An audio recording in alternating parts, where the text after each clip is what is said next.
us this morning. A vocal member of that Tea Party, Congressman Allen West of Florida, is with us. Nice to see you, sir. Thanks for being with us. Always appreciate it. You know, your name had been brought up. Herman Cain, I think we're having breakfast with him, and he said you'd be a great VP candidate. Sarah Palin had mentioned you as well, but the public doesn't pick you. Does that upset you? You want to be on that list? No, you know, it's not about me. It's about my country, and that's always has been that. And so I'm happy to be here serving as a congressional representative and doing what I can to make sure I get our country back on track. So it's not about myself. It's not about an ego. It's about the team. Let me ask you a question about some of these remarks that Ted Nugent said over the weekend at the NRA. I'll play a little chunk and we'll talk on the other side. Listen. If Barack Obama becomes the president in November again, I will either be dead or in jail by this time next year. So now he's going to be interviewed by the Secret Service. Do you think he was threatening violence in any way, shape, or form? What do you think he was saying? I think he was just expressing maybe his opinion about something. And, of course, everyone wants to sensationalize things. But let's leave it up to the Secret Service to interview him and get to the bottom of it. But I don't think the Motor City Madman has any ill will toward the President of the United States of America. I think he's got a lot of ill will toward him, but I think that's a separate question of whether or not he's threatening violence. I think that's kind of night and day. No, I don't think he likes him at all. I'd say a ton of ill will. Well, there's a lot of people that didn't like President Bush, and we didn't have to cart them in front of the Secret Service. So let's just let the people who are responsible for investigating take care of it. You know what's interesting? The Romney camp, through Andrea Saul, the spokesperson, I think it was by Twitter, maybe email, sent out a statement, and they said this: divisive language is offensive no matter what side of the political aisle it comes from. Mitt Romney believes everyone needs to be civil, but the former governor himself didn't weigh in, and sort of saying everybody needs to be civil is not exactly putting yourself out there on a limb in any way. Do you think he went far enough in condemning whatever it was Ted Nugent was trying to say? Well, that's not for me to decide, and I think that the more important things for me to be focused on is our economic security, our energy security, and our national security, not what Ted Nugent said and not the response of Governor Mitt Romney to what Ted Nugent said. So I just want to stay focused on the critical issues that are affecting the United States of America right now. Okay, let's talk about what you said. I think it was last week, Jensen Beach. You were talking about members of the Communist Party. I'm going to play a little clip about what you said. There's about 78 to 81 members of the Democratic Party that are members of the Communist Party. You said, I believe there are 78 to 81 members of the Democratic Party that are members of the Communist Party. You mean like card-carrying members of the Communist Party? Well, unfortunately, Soledad, you didn't play the entire thing, and I talked about the Congressional Progressive Caucus. And we've been back and forth about this, and I've had to give quite a few people a little tutorial about the political spectrum of ideologies, and there's a thin separation. And at the turn of the century here in the United States of America, American communists renamed themselves progressive, but the strategy and the tactics and the ideology still remains the same.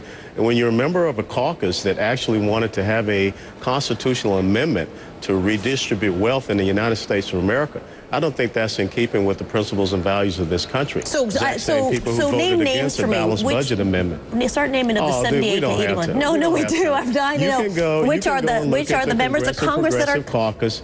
You can go progressive. I've got them right here. Progressive Caucus. Progressive caucus members. So Keith Ellison is a communist? And Soledad. You know something? Raul Grijalva is a communist?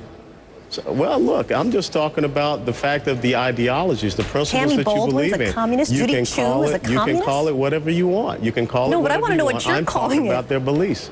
I'm calling it this: communist, progressive, Marxist, socialist, statist, which is another term that's been used. I'm looking at the ideologies, I'm looking at the things that they believe in, and if you don't think that we have to stand upon truth and be able to identify and clearly contrast the different principles and values and ideologies and principles of governance here in this country, then we're never going to get to the fact of accepting the true debate that's happening in America. We don't need a bureaucratic nanny-state. We need to stay a constitutional republic. And I think that a lot of people need to study that and understand what it is. So there's a guy whose name is Librero de la Piana, and he is the vice chairman of the National Communist Party. So here's a guy, he knows communists, and he says this: I just think it's an absurd way, he's talking about you, an absurd way to cast a shadow over his colleagues. It's kind of a sad ploy. It's just guilt by association taken to an extreme. He says, you're wrong. Well, I don't care what he says. Okay. Okay. We'll see if your colleagues like being called communist. Nice to see you, Congressman West. Appreciate Pleasure. having you You on the take show care. as always. Thanks. Democrats saying, we used to want a clean CR, but we think you're squirming, so now we want to raise spending and break the budget caps. So I think we're seeing that the Senate Democrats are getting greedy about this whole thing. Do you see yourself at any point in the future being anything other than politically a member of the Republican Party? You mean you're implying a third party or some other party? Or if you wanted to become a Democrat, there's lots of sort of parties out there. I just wonder if you see yourself being anything other than a Republican. No, I've always been a Republican, and I'm one of those people who actually is a real lover of the history of the Republican Party from the days of abolition through the days of civil rights. Republican Party has a really rich history. In our state, I'm really proud of the fact that the ones who overturned Jim Crow in Kentucky were Republicans fighting against an entirely unified Democrat Party. So I am proud to be a Republican. Can't imagine being anything else. And last, if I am an unemployed American and I hear from Republicans that, yeah, we should go ahead and do that, provided we do the following three things. And it's a caveated approval of extending those benefits. Or if I am a minimum wage worker and I find, I see Republicans who say, you know what, it's artificial, it messes with the marketplace, it might mean some teens can't get into the job market.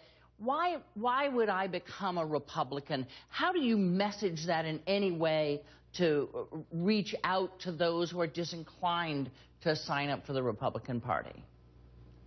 Because in the end, what people want is freedom and opportunity. You don't get that through the mighty hand of the government. I think as a kid, when I grew up in Delavan, nobody I knew in my class said, someday my goal is to grow up and become dependent in the government. And in the same way, for all the great people I've met who've immigrated from other countries, be it Mexico or India or Germany or anywhere else, all those folks I know who are successful small business owners don't say to me that they came here because they want to become dependent in America. No, the American dream is, given a chance, given an opportunity, the great thing about this country, greater than just about any country in the world, is that you have an equal opportunity, but the outcome's up to you.